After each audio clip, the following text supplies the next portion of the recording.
Hello guys, and welcome back to the channel. Right, Alfa 1750 Spider engine. This is the one we had sitting here a while ago when I was doing a sort of show you around the workshop video. We've been waiting on bits for this, mainly the gasket set and all the other bits. Well, it was the gasket set and the piston and liner set. They had the piston and liner set. Gaskets are a nightmare.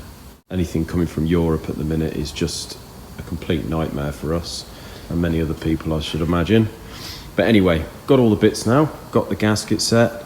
We're sort of in the process of building it. So I just thought I'd do a quick video, show you the inside of an Alfa engine and a wet liner engine really. This is what they call a wet liner engine.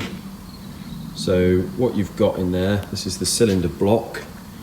In here this is where the water will sit. So this is the water jacket really in effect. In normal engines, as in a non-wet liner engine, these liners here would all be part of the casting. So where the water sort of travels around the liners to cool it, it would all be cast in. But obviously the idea of a wet liner engine is so you can, exactly what we've done here really, we can replace the liners and the pistons rather than rebore it. So what we do, so we've stripped this block and cleaned it in here. The only thing that seals or stops the water going from the water jacket down into the bottom of the crankcase and mixing with the oil is an O-ring on the bottom of the liner and a sort of good fit in here. So if I show you one of the new liners, this is a piston rod inside the new liner. So what you got is, this is obviously upside down. This part of the liner slides into the block where I just showed you with a good fit. So we normally grease around here, and you see this O-ring. So that's the only thing there that sits on, whether you can see it because of the light, but sort of down there is a chamfer on the block, and that O-ring sits in that chamfer and creates the seal. So this part of the liner here sits on the top of the block, just outside that chamfer. You can see there, you can see where it's just lighter. What you find with these old Alfas, because it's, 50, 60 years old, when you strip them and we take these light pistons and liner sets out, we have had it, a lot of the time you find on these, because they're an aluminium block, the water gets in there. If people don't keep up with the antifreeze, obviously over the years, they've just topped it up with water, left it, and you can get corrosion, real bad corrosion. Now if you've got corrosion on this seat down here, the block is no good really. You've got to replace the block. When we strip these blocks, the first thing we do, as I say, is we check down there at the base of the block, base of the water jacket, and just check for corrosion. It's paramount importance that the chamfer down there and the flat area where the liner sits is good and of corrosion free. That's the first thing we look at before we go any further. And fortunately this block has been well looked after, and obviously whoever's had it in the past has kept up with their antifreeze. So as you can see here, I've got 3 liners in already, and the pistons come in the liners with the rings on. So if I show you this one again, what we do is, these are the original rods. I've balanced them and sized them, made sure they're the correct size, etc. So what we normally do is pull this piston through to expose the gudgeon pin holes either side, and fit the rod, put the circlips in, then push the piston through as I've done here. So what we do is we grease the O-ring thoroughly.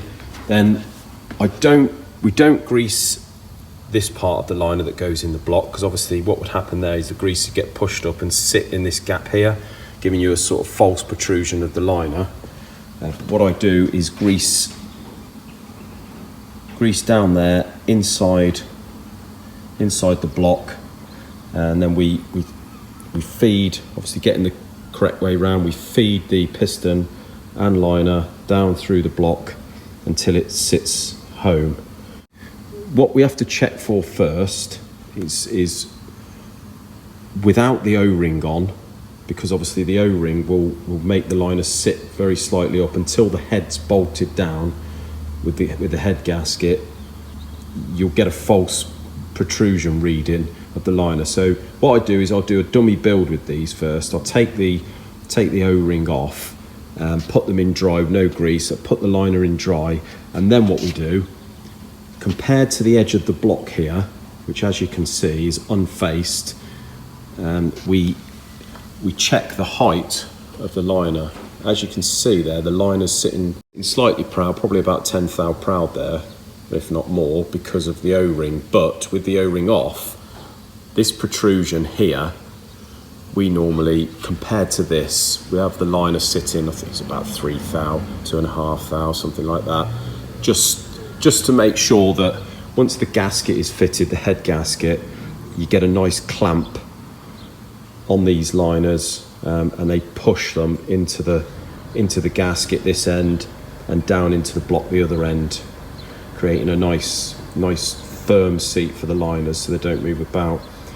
What we have found in the past is when you put the new liners in compared to this block face, the liners will sit very slightly low. I've had that before. Then what we have to do, bit more tricky. We obviously haven't had to do it here because they're perfect, but we face this face here rather than try and take these studs out a lot of the time, because that is asking for trouble. They can corrode inside the block there because you've got sort of steel into aluminium, and they'll break. Absolute nightmare. So we try and keep those in. I run an end mill around this block, go down whatever we have to. So say if these are sitting 2 thou too low, I'll take 5 or 6 thou off this block face, and then I do each individual liner for its specific place. So 6 thou off there, this was 3 thou lower. In theory, I've got to take another thou or two off the top of this liner, and that'll give us the correct sort of 2.5, 3 thou protrusion on that. So as I say, with this one, haven't had to do anything. The liner heights are perfect. Block's in very good condition. So there we go. I've got 3 in here. As you can see with these liners, you've got flats either side of the liner, and they butt up against each other. So you've got to make sure, first of all, you've got to make sure that the pistons are the right way round. So you've got the bigger valve cut out, obviously, for the inlet, the smaller valve cut out for the exhaust. Exhaust is that side, inlet this side, so the piston's the right way round. The arrow goes towards the exhaust anyway, so you can tell there. And then you've got to make sure that the liners go the right way. So once you've got all that lined up, feed it down, obviously, with your big end bearing in there, oiled up, ready. Just slide it all down until the liner sits at home down in the block, and then you push down the piston until the piston main bearing sits on the crank down there, and there we go. So that is, in a nutshell, how a wet liner engine works. So what we've got to do with this engine now, as I say, it's all painted up, these liners are in. I shall get that liner and piston in there, and we shall assist in putting it back together. The cylinder head's over here, so I'll quickly show you that. So inlet manifold, got to clean that up. Cylinder head's here, done the rocker cover, nice silver, got one of our tasty little stickers on. So we've cleaned all that, done the head. I've just been obviously waiting for the gaskets to come to get the seals for the exhaust, but I've done all the clearances. This camshaft, the inlet camshaft, sorry, the exhaust camshaft's in. It's the inlets I'm waiting for the seals. So you see that camshaft's in, all the clearances are done. Put this one in, and then it'll be, once those liners are in, I can put the head gasket and the head on then, and then we'll turn it over and torque up the mains, the big ends, and then it's put all the cam chain assembly on, front cover, obviously oil pump, all that. Got the new water pump on the front cover there, and yeah, and away we go. Hope you enjoyed that. It gives you a little bit more information if you were sort of interested to see how one of these goes together and what's involved. Stay safe, guys. Thanks for watching. Remember, hit that subscribe button, and I'll speak to you soon. Take care.